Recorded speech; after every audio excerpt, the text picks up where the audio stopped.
आपका स्वागत है आरएस नॉलेज सेंटर में। आज मैं आप लोगों को प्राचीन भारतीय इतिहास के स्रोत भाग 3 के अंतर्गत रामायण एवं महाभारत से संबंधित परीक्षा उपयोगी तथ्यों पर प्रकाश डालने जा रही हूँ। सूत्रों के पश्चात निम्नलिखित दो महाकाव्यों का आविर्भाव हुआ, रामायण और महाभारत। रामायण एवं महाभारत तत्कालीन भारतीय समाज, राष्ट्र, राज्य की सभ्यता, संस्कृति, राजनीतिक व्यवस्था, आर्थिक व्यवस्था आदि पर प्रकाश डालते हैं, अतः इन्हें अर्ध ऐतिहासिक धर्म ग्रंथ भी कहा जाता है। रामायण की रचना महर्षि वाल्मीकि ने किया। रामायण को आदि महाकाव्य भी कहते हैं। रामायण की घटना लगभग 700 ईसा पूर्व की है। रामायण में आरंभ में 12,000 श्लोक था, परंतु वर्तमान में इसकी संख्या 24,000 है। रामायण में कुल मिलाकर 7 कांड हैं: बालकांड, अयोध्या कांड, अरण्य कांड, किष्किंधा कांड, सुंदर कांड, युद्ध कांड और उत्तरकांड। रामायण का उल्लेख निम्न प्राचीन ग्रंथों में हुआ है। स्कंद पुराण में रामायण का महात्म्य वर्णित किया गया है। रामायण तात्पर्य दीपिका, जो व्यास जी की हस्तलिखित वाल्मीकि रामायण का टीका है, जिसे युधिष्ठिर के अनुरोध पर लिखी गई थी। महाभारत के द्रोण पर्व में वाल्मीकि के नाम का उल्लेख करते हुए वाल्मीकि रामायण के युद्ध कांड के 81/28 श्लोक का वर्णन किया गया है। गरुड़ पुराण पूर्व खंड के 143वें अध्याय में रामायण सार वर्णित किया गया है। हरिवंश पुराण में यदुवंशियों द्वारा वाल्मीकि रामायण के नाटक का उल्लेख किया गया है। महाकवि कालिदास ने रघुवंश व महाकाव्य में एवं भभूति ने उत्तर रामचरितम में वाल्मीकि का उल्लेख किया है। गोस्वामी तुलसीदास जी ने रामचरितमानस, कवितावली, विनय पत्रिका, बरवै, रामायण इत्यादि में वाल्मीकि रामायण एवं वाल्मीकि का उल्लेख किया है। रामायण से संबंधित उल्लेखनीय तथ्य: वाल्मीकि रामायण को आदि काव्य एवं वाल्मीकि को आदि कवि की उपाधि सर्वप्रथम रचने वाले कवि एवं सर्वप्रथम काव्यात्मक स्वरूप में रची गई रचना के कारण संपूर्ण काव्य जगत में प्राप्त है। वाल्मीकि रामायण 7 कांडों, 645 सर्गों एवं 24,000 श्लोकों में काव्यात्मक रूप में वर्णित की गई है। वाल्मीकि रामायण का सर्वप्रथम गान राम द्वारा कराए गए अश्वमेध यज्ञ में लव और कुश द्वारा किया गया था। वाल्मीकि रामायण गायन योग्य है और इसमें द्रुत, मध्यम, विलंबित तीनों गतियों, षड्ज इत्यादि 7 स्वरों, श्रृंगार, करुण, हास्य, रौद्र, भयानक तथा वीर रस का विश्व में सबसे पहले प्रयोग किया गया है। इसी आधार पर यह कहा जाता है कि दंडी आदि कवियों ने वाल्मीकि रामायण के लक्षणों के आधार पर ही साहित्य के समस्त अंगों का निर्धारण एवं वर्णन किया है। वाल्मीकि रामायण स्वर और ताल के साथ वीणा आदि वाद्य यंत्रों के साथ गाया जा सकने वाला प्रथम महाकाव्य है। वाल्मीकि जी को अनुष्टुप छंद का सृष्टा कहा जाता है। वाल्मीकि रामायण के अनुसार एक बार वाल्मीकि जी अपने शिष्य भारद्वाज के साथ तमसा नदी के तट पर स्नान के लिए गए थे। वहां पर उन्होंने एक क्रौंच पक्षी का जोड़ा देखा जो कभी भी अलग नहीं होता था। उस समय वो प्रेम में रत थे। एक शिकारी ने उनमें से नर क्रौंच को मार डाला। उनकी हत्या से मादा क्रौंची ने गहरा शोक दर्शाते हुए विलाप किया। वाल्मीकि ने दुखानुभूति होने पर छंदोबद्ध श्लोक में उस शिकारी को श्राप दिया और वहीं से अनुष्टुप छंद का आविर्भाव माना जाता है। अनुष्टुप छंद की उत्पत्ति होने के पश्चात ब्रह्मा जी के वरदान देने पर वाल्मीकि रामायण की वाल्मीकि द्वारा रचना की गई, ऐसा विद्वानों का मत है। वाल्मीकि रामायण कुछ पद्यों को छोड़कर अनुष्टुप छंद में लिखी गई है। वाल्मीकि रामायण में तत्पुरुष आदि समासों, प्रकृति प्रत्यय, दीर्घ गुणादि संधियों का यथा योग्य प्रयोग हुआ है। इनका प्रयोग करने वाला यह सबसे पहला महाकाव्य माना जाता है। वाल्मीकि रामायण में समता, पदों में माधुर्य तथा अर्थ में प्रसाद गुण की अधिकता को देखा जा सकता है। रामायण के अनुसार अयोध्या की लंबाई 12 योजन एवं चौड़ाई 3 योजन थी। इसके चारों ओर खाई खुदी हुई थी तथा अयोध्या के महलों पर सोने के पानी चढ़े होने का भी उल्लेख मिलता है। वाल्मीकि रामायण के अनुसार अयोध्या नगरी को आदि पुरुष मनु ने बनवाया था। रामायण के रचना काल से संबंधित तथ्य: प्रोफेसर रामशरण के अनुसार रामायण की रचना 12वीं शताब्दी ईसा पूर्व में प्रारंभ हुई और 5वीं शताब्दी ईसा पूर्व तक 5 चरणों में पूर्ण हुई।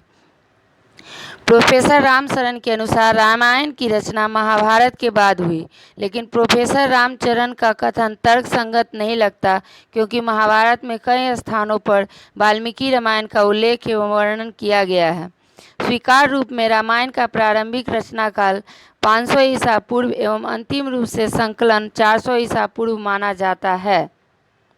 महाभारत वास्तविक नाम महाभारत, प्रारंभिक नाम जय संहिता, भारत संहिता, अन्य नाम कासर्ण वेद, पंचम वेद, सतशास्त्री वेद संहिता। रचनाकार वेद व्यास, कृष्ण द्वैपायन। रचना काल से संबंधित तथ्य। महाभारत का प्रारंभिक रचना काल 800 ईसा पूर्व माना जाता है और अंतिम संकलन गुप्त काल तक माना जाता है। महाभारत के अंत साक्ष्य के आधार पर महाभारत का प्रणयन मात्र 3 वर्षों में पूरा हो गया था। ऐहोल अभिलेख के अनुसार महाभारत का कालक्रम 3839 ईसा पूर्व माना गया है। भारतीय परंपरा की गणना के अनुसार इसका रचनाकार 3000 ईसा पूर्व में माना गया है। महाभारत युद्ध का कालक्रम से संबंधित तथ्य। अधिकांश साहित्यकार विभिन्न तथ्यों के आधार पर महाभारत युद्ध की संभावित तिथि 950 ईसा पूर्व मानते हैं। डॉक्टर बीपी सिन्हा के मतानुसार यह युद्ध 1200 और 1000 ईसा पूर्व के बीच के किसी काल में हुआ था। जर्मन विद्वान अल्ब्रेड बेवर के मतानुसार महाभारत का युद्ध पाणिनि के बाद हुआ था। डॉक्टर दत्त महाभारत के युद्ध का कालक्रम 1250 ईसा पूर्व मानते हैं। एच विल्सन के अनुसार महाभारत का युद्ध 1370 ईसा पूर्व में घटित हुआ था। लोकमान्य तिलक ने 1400 ईसा पूर्व महाभारत युद्ध का कालक्रम माना है। अलेक्जेंडर कनिंघम ने महाभारत युद्ध का कालक्रम 1426 ईसा पूर्व निर्धारित किया है। पाश्चात्य विद्वानों ने महाभारत का कालक्रम 1500 ईसा पूर्व निश्चित किया है। कल्हण की राजतरंगिणी में महाभारत के युद्ध का काल 2448 ईसा पूर्व माना गया है। वराह मिहिर ने महाभारत के युद्ध का कालक्रम 2604 ईसा पूर्व माना है। पंडित जवाहरलाल नेहरू ने महाभारत युद्ध का कालक्रम 1400 ईसा पूर्व माना है। भारतीय ज्योतिष गणना के अनुसार महाभारत युद्ध की तिथि 3101 मानी गई है। महाभारत के विभाग। महाभारत की संपूर्ण कथा अद्वितीय काव्य शैली में 18 पर्व में समाहित है। महाभारत के 18 पर्व निम्नलिखित हैं। आदि पर्व, इसमें प्रथम से 19 अध्यायों में महाभारत की प्रारंभिक कथा वस्तु समाहित है। दूसरा, सभा पर्व, इसमें 20 से 28 अध्याय में राज्य, सभाओं इत्यादि पर केंद्रित कथा वस्तु महाभारत में वर्णित है। तीसरा, अरण्य पर्व, इसमें 29 से 44 अध्यायों में महाभारत में निर्वासन की विषय वस्तु को समाहित किया गया है।